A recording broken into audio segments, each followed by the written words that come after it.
past counting all the bricks in the wall.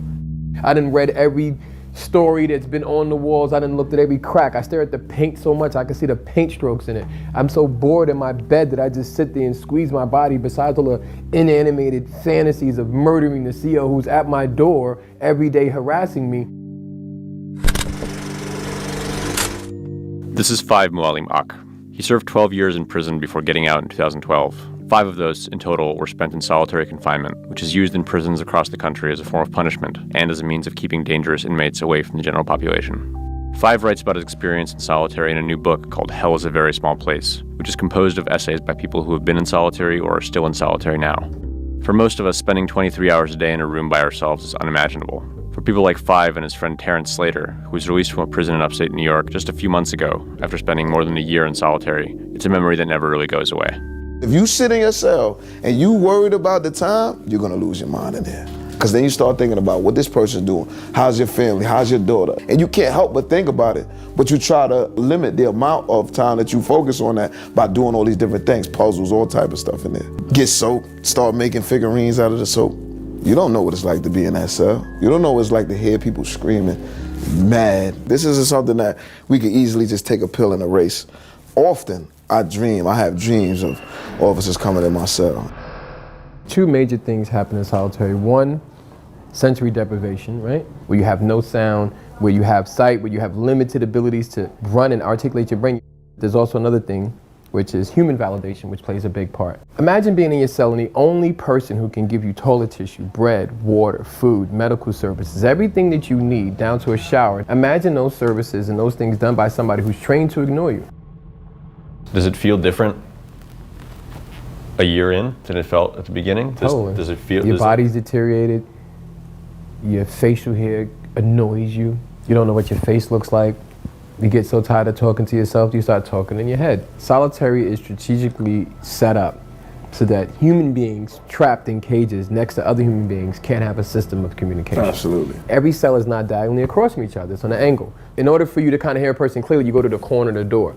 So now I could talk to you from my corner of the door across to your corner of your door. You're talking about like literally the edge of the door. Like I'm like, hey, what are you doing? You know, what are you doing? Because I got to say it twice. So that your voice can travel. So my voice can travel. I say it twice, right? But it becomes a part of. Sad to say, it's like a part of my. I still say things twice, even when I'm talking. I reconfirm it with another way of saying it articulately. It grows on you. People say, you know, oh, you're a survivor. Like, no, nobody survives solitary.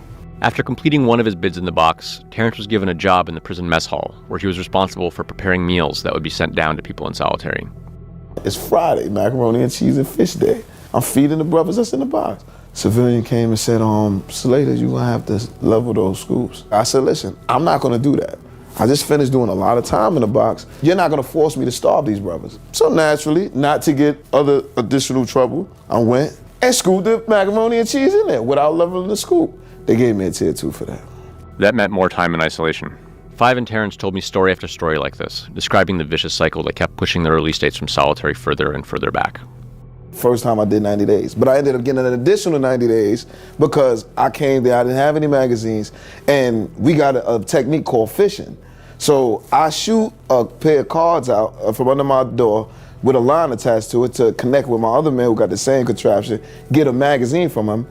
The magazine gets caught on the door, the officer came, seen it, I get another 90 days. What was it like just seeing another person after being in the box for 15 months? Being in extreme isolation for so long, I was scared of crowds. Because I couldn't take with people bumping me and stuff. I couldn't take that, I couldn't accept it. Because I'm so used to having my space and owning my space. The argument you'll hear from correctional officers and prison wardens is that solitary confinement is a necessary evil, an indispensable tool that guards rely on when dealing with inmates who would otherwise have no incentive to follow rules.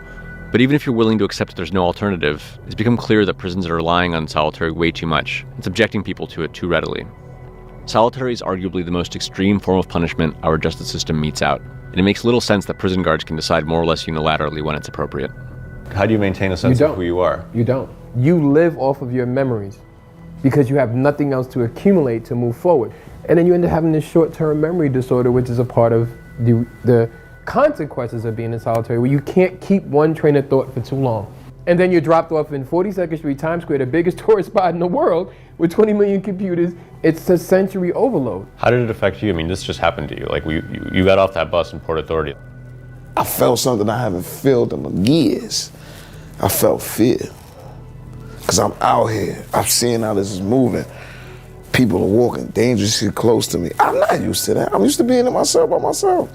People are walking next to me, brushing me, hitting me. And I'm just reacting like, what's going on?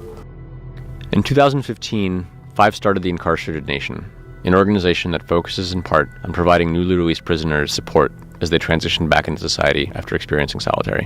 When Terrence came home last October, he joined the organization, and with Five's help, he's finding his feet. What motivates him, Terrence says, is working with the Incarcerated Nation Corporation to help others who, like him, are still suffering from the effects of solitary.